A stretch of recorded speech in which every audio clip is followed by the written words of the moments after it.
আসসালামু আলাইকুম, শুভেচ্ছা সহ আমন্ত্রণ জানাচ্ছি দেশের এবং দেশের বাইরের সকল দর্শক শ্রোতাকে চ্যানেল আই সংবাদ আয়োজন নিয়ে বার্তাকক্ষে রয়েছে আহমেদ মেহেদী হাসান। সংবাদের শুরুতেই চলুন জেনে নেওয়া যাক ফ্রেশ আটা ময়দা সুজি সংবাদ শিরোনাম। পিকিং বিশ্ববিদ্যালয়ের সম্মানসূচক ডিলিট ডিগ্রিতে ভূষিত প্রধান উপদেষ্টা, বিশ্ববিদ্যালয়ে ভাষণ।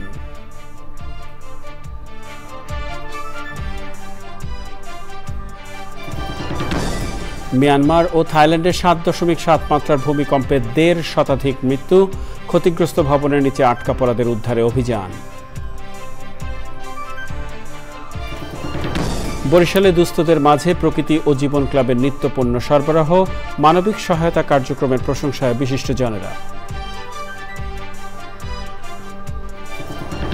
এবং ঈদের আনন্দ ভাগাভাগি করে নিতে দিনাজপুর ট্রাই ফাউন্ডেশনের উপহার সামগ্রী বিতরণ, সহায়তা পেয়ে খুশি সুবিধা বঞ্চিত মানুষেরা।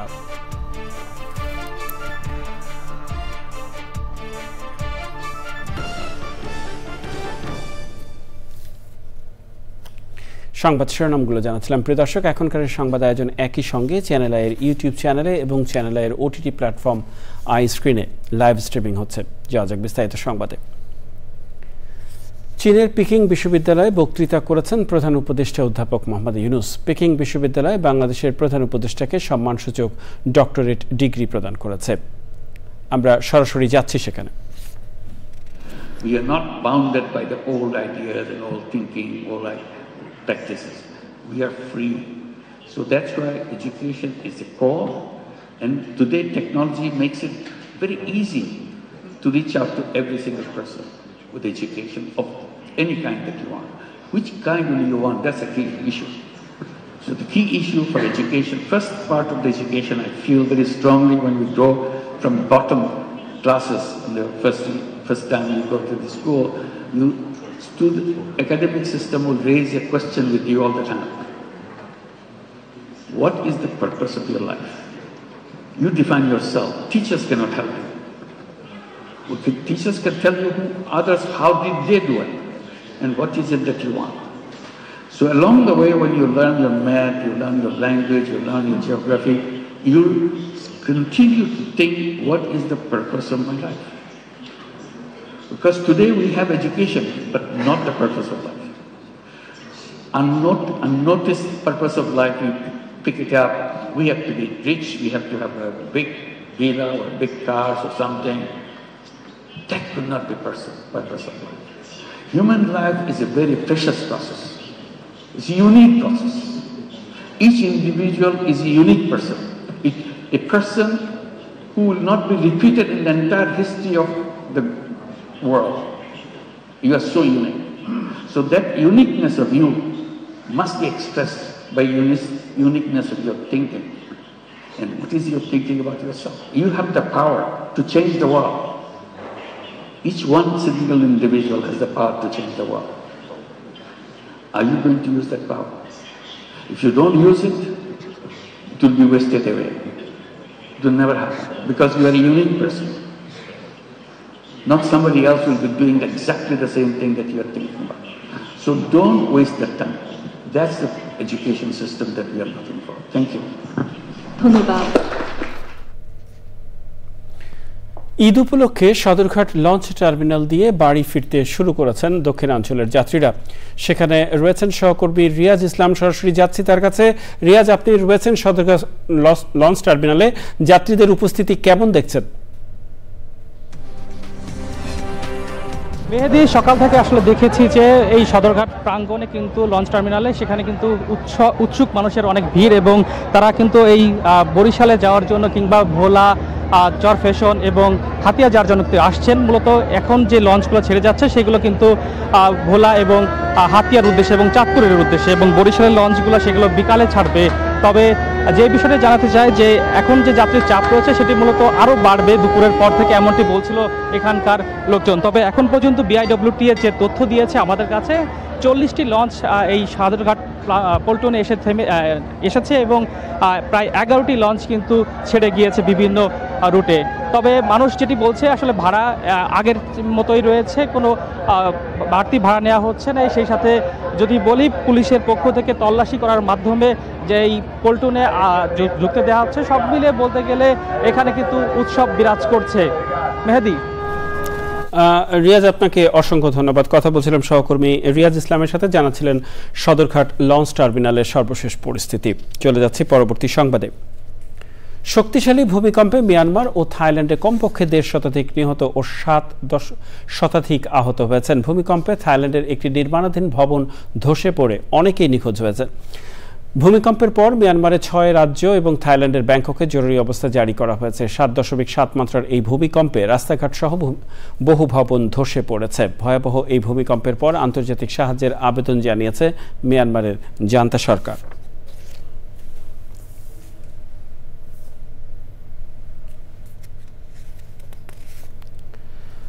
পবিত্র ঈদ উল ফিতর উপলক্ষে বরিশালে অসহায় এবং দুস্থদের মাঝে খাদ্য সহায়তা দিয়েছে প্রকৃতি ও জীবন ক্লাব।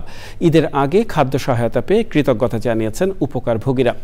পরিবেশ সুরক্ষা আন্দোলনের পাশাপাশি প্রকৃতি ও জীবন ক্লাবের এমন মানবিক সহায়তা কার্যক্রমের প্রশংসা করেছেন বিশিষ্টজনেরা। সাইদ পান্থর তথ্য ও ভিডিও চিত্রে আফরোজা হাসির রিপোর্ট। ঈদ মানে আনন্দ, ঈদ মানেই খুশি।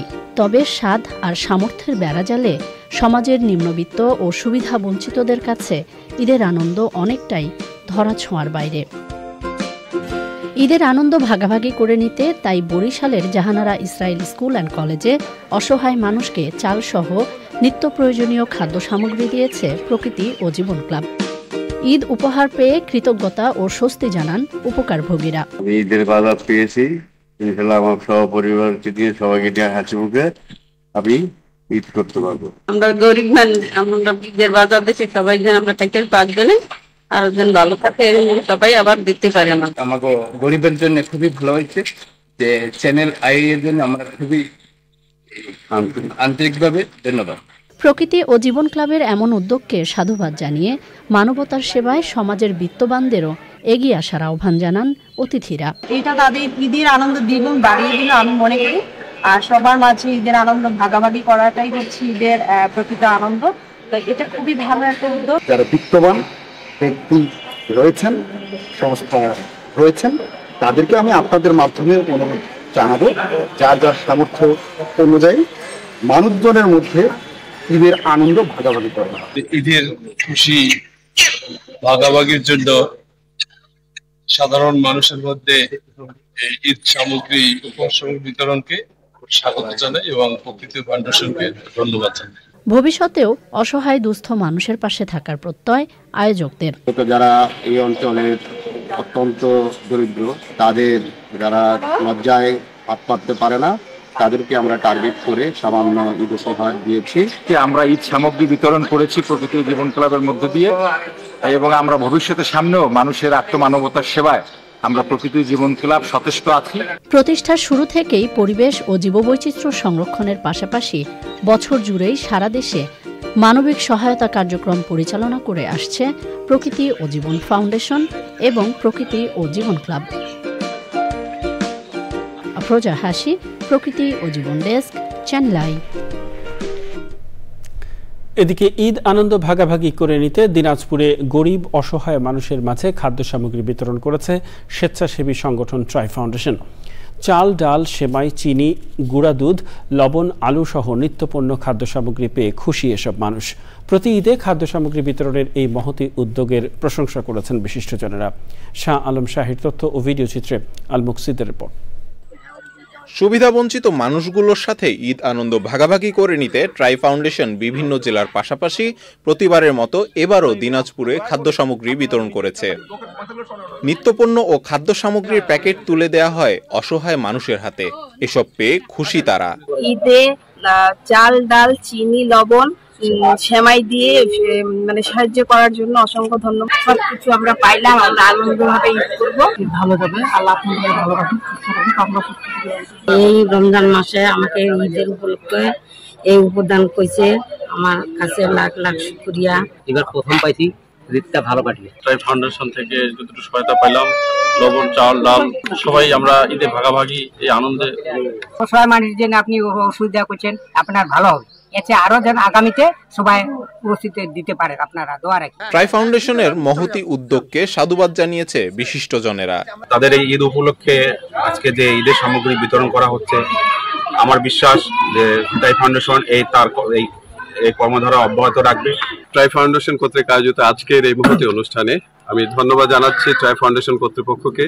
এবং আজকে আমাদের সব থেকে বড় সার্থকতা, আপনারা সবাই যারা এখানে উপস্থিত হয়েছেন, এই ফাউন্ডেশনের উদ্যোগে এই ঈদের যে আনন্দটাকে ভাগ করে নেওয়ার যে সুযোগ দিয়েছেন আমাদেরকে, এই জন্য আপনাদের সবাইকে ধন্যবাদ। ঈদ আনন্দ ভাগাভাগি করে নিতে সুবিধাবঞ্চিত মানুষের পাশে দাঁড়ানোয় ট্রাই ফাউন্ডেশনকে ধন্যবাদ জানিয়ে সন্তোষ প্রকাশ করেছে মিডিয়া ব্যক্তিত্বরা।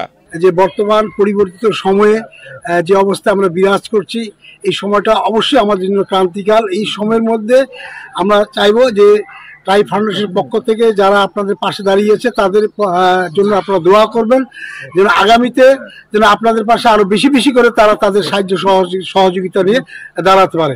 ভবিষ্যতেও নানাভাবে সহায়তা কার্যক্রম নিয়ে সমাজের সুবিধাবঞ্চিত মানুষের পাশে থাকার কথা জানিয়েছে ট্রাই ফাউন্ডেশন।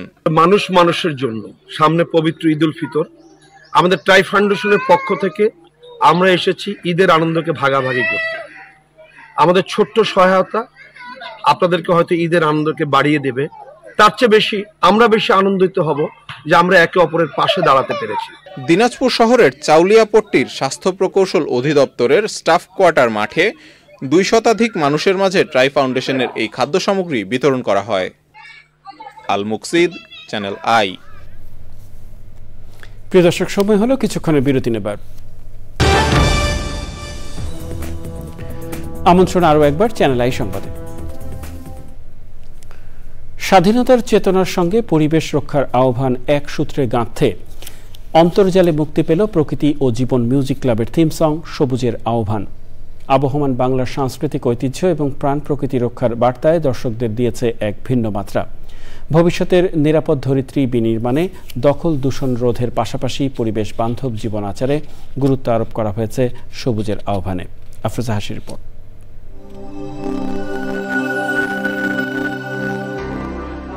মার্চ মানেই মহান স্বাধীনতা দিবস, বাঙালির আত্মত্যাগ, সংগ্রাম ও বিজয়ের প্রতীক।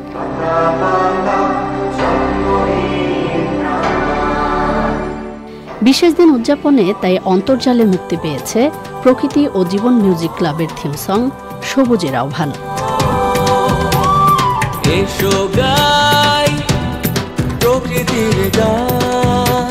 খন্দকার হাসনাত করিম পিন্টুর কথায় গানের সুর ও সঙ্গীত আয়োজন করেছেন তানভীর তরি। সহকারী সুর ও সঙ্গীতে রয়েছেন সাফরিনা।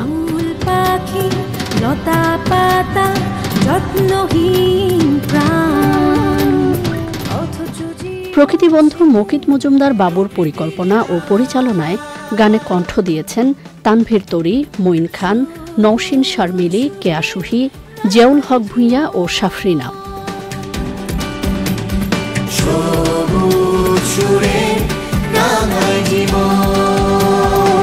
প্রকৃতি প্রেম আর সবুজের জয়গানে গানটি মনে করিয়ে দেয় স্বাধীনতার লড়াই যেমন অস্তিত্ব রক্ষার আন্দোলন, তেমনি প্রকৃতি সুরক্ষা নিশ্চিত করাও নতুন প্রজন্মের সংগ্রাম।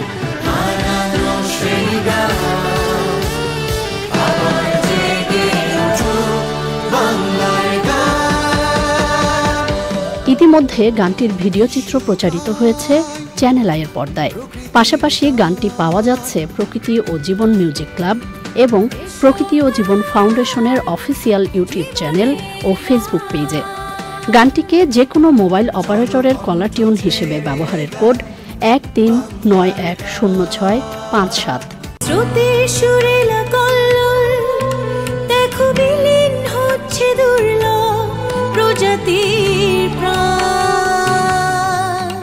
সুন্দর প্রকৃতিতে গড়ি সুস্থ জীবন স্লোগানে প্রকৃতি ও পরিবেশ সংরক্ষণের বহুমুখী উদ্যোগ নিয়ে 2009 সালে প্রতিষ্ঠিত হয় অলাভজনক প্রতিষ্ঠান প্রকৃতি ও জীবন ফাউন্ডেশন। আর সঙ্গীতের মাধ্যমে পরিবেশ ও সংস্কৃতির সংরক্ষণের উদ্দেশ্যে সবুজ সুরে রাঙাই জীবন স্লোগানে 2024 সালের 1 জুলাই প্রতিষ্ঠিত হয় পিওজে মিউজিক ক্লাব। বিভিন্ন সাংস্কৃতিক কর্মকাণ্ডের মাধ্যমে সুস্থ সংস্কৃতি চর্চা ও পরিবেশ বিষয়ে গণসচেতনতা সৃষ্টিতে কাজ করছে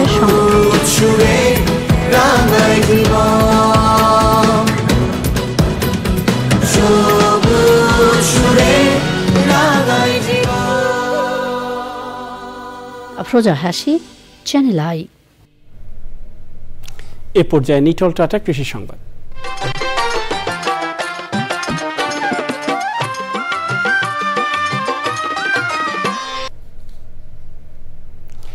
কম খরচে অধিক লাভবান হওয়ায় সবজি চাষে আগ্রহী হয়ে উঠেছেন চাঁদপুর সদর উপজেলার কৃষক। দাম ভালো থাকায় ক্ষেত থেকেই বিক্রি হচ্ছে এসব সবজি, যা স্থানীয় চাহিদা মিটিয়ে দেশের বিভিন্ন জায়গায় সরবরাহ হচ্ছে। মোর্শেদ আলমের তথ্য ও ভিডিও চিত্রে আল মুকসিদের রিপোর্ট। চলতি বছরে আবহাওয়া অনুকূলে থাকায় সবজির ভালো ফলন হয়েছে। এর পাশাপাশি দাম ভালো পাওয়ায় হাসি ফুটেছে কৃষকের মুখে। করলা করছি 6% আর দুন্দুল করছি 12%। দুন্দুল বেশি আজকে 24 টাকা করে। দুন্দুল করলা 2.5 ঘন্টা করছি, ওষুধ সার দিয়া ফসল দানা। কয়েক দফায় মাল বেচা হয়েছে 30, 40, 35, 32, ওখানে চলতে আছে 22 টাকা। আমাদের এই এলাকায় সবাই তরকারি খেতে করে, ওই দেখা দেখিয়ে আমিও এই বছর করছি। এখানকার উৎপাদিত সবজি জমি থেকেই পাইকাররা এসে নিয়ে যায়, যা স্থানীয় চাহিদা মিটিয়ে জেলার বিভিন্ন জায়গায় সরবরাহ হচ্ছে। কৃষকরা দুন্দুল, ঝিঙ্গা, তারপরে কৈঠা, তারপরে করলা চাষ করে ওখান থেকে আমরা এগুলো ক্রয় করে নিয়ে বাজারে বিক্রি করি। বিভিন্ন বাজারে যেমন বাবুরহাটে, চাঁদপুর, পালবাজার, বিভিন্ন জায়গায়। কৃষি বিভাগ প্রতিনিয়তই কৃষকদের সার্বক্ষণিক সহায়তা সহ মনিটরিং করছে বলে জানান কৃষি কর্মকর্তা। 24-25 অর্থ বছরে আমাদের 1000 হেক্টরের লক্ষ্যমাত্রা অর্জিত হয়েছে। আমার মাঠ পর্যায়ে উপ সহকারী কৃষি কর্মকর্তা আছে, তারা কৃষকদের সার্বিক সহযোগিতা প্রদান করছেন। তো আশা করি ভবিষ্যতেও এটা অব্যাহত থাকবে এবং কৃষকরা অধিক ফলন করে দেশ এবং চাঁদপুর সদরের কৃষিতে সমৃদ্ধির আনন্দের লক্ষ্যে কাজ করে। চলতি মৌসুমে সদর উপজেলার সবজি চাষের লক্ষ্যমাত্রা ধরা হয়েছে 1000 হেক্টর জমিতে। আল মুকসিদ, চ্যানেল আই। দেখবেন প্রকৃতি সংবাদ।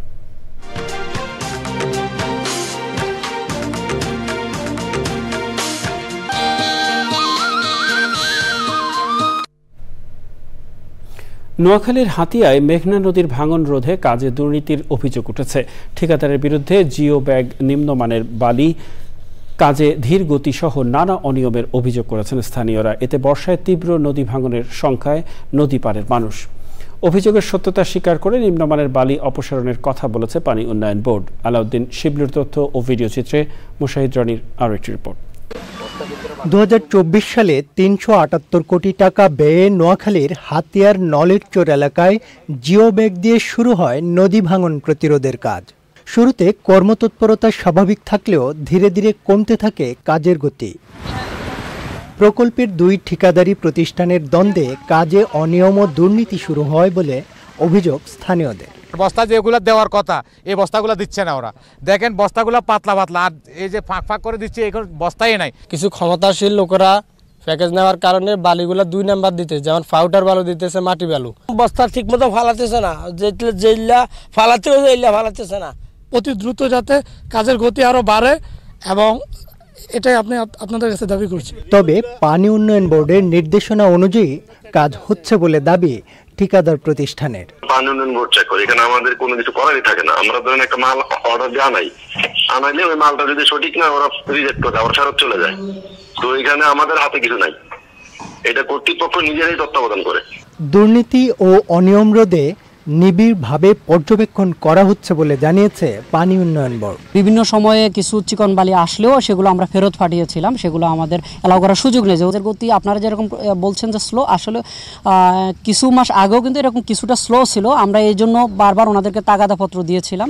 হাতিয়ার নলেরচর এলাকায় 4.9 কিলোমিটার নদীর তীর ভাঙন রোধের কাজ চলমান। কাজের গুণগত মান রক্ষায় সরকারের হস্তক্ষেপের দাবি নদী তীরের বাসিন্দাদের। মশাহিদ রনি, প্রকৃতি ও জীবন ডেস্ক, চ্যানেল আই। প্রিয় দর্শক, সংবাদের শেষ প্রান্তে আমরা চলুন আরও একবার জেনে নেওয়া যাক যা ছিল এখনকার ফ্রেশ আটা ময়দা সুজি সংবাদ শিরোনামে। পিকিং বিশ্ববিদ্যালয়ের সম্মানসূচক ডিলিট ডিগ্রিতে ভূষিত প্রধান উপদেষ্টা, বিশ্ববিদ্যালয়ে ভাষণ।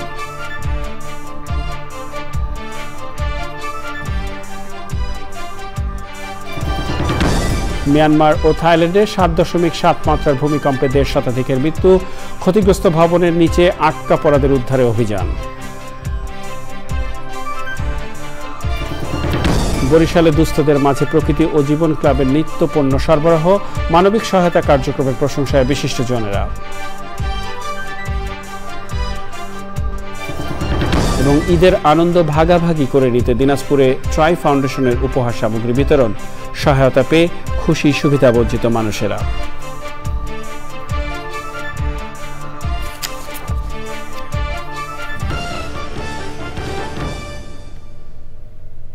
প্রিয় দর্শক, চ্যানেলের সর্বশেষ সংবাদ জানতে ভিজিট করুন channelionline.com যুক্ত থাকুন আমাদের সোশ্যাল মিডিয়া প্ল্যাটফর্মগুলোর সাথে। এর সাথে শেষ করছি এখনকার সংবাদ আয়োজন। সংবাদে এতক্ষণ আমাদের সাথে থাকার জন্য সংবাদ সবার পক্ষ থেকে আপনাদের আবার শুভেচ্ছা।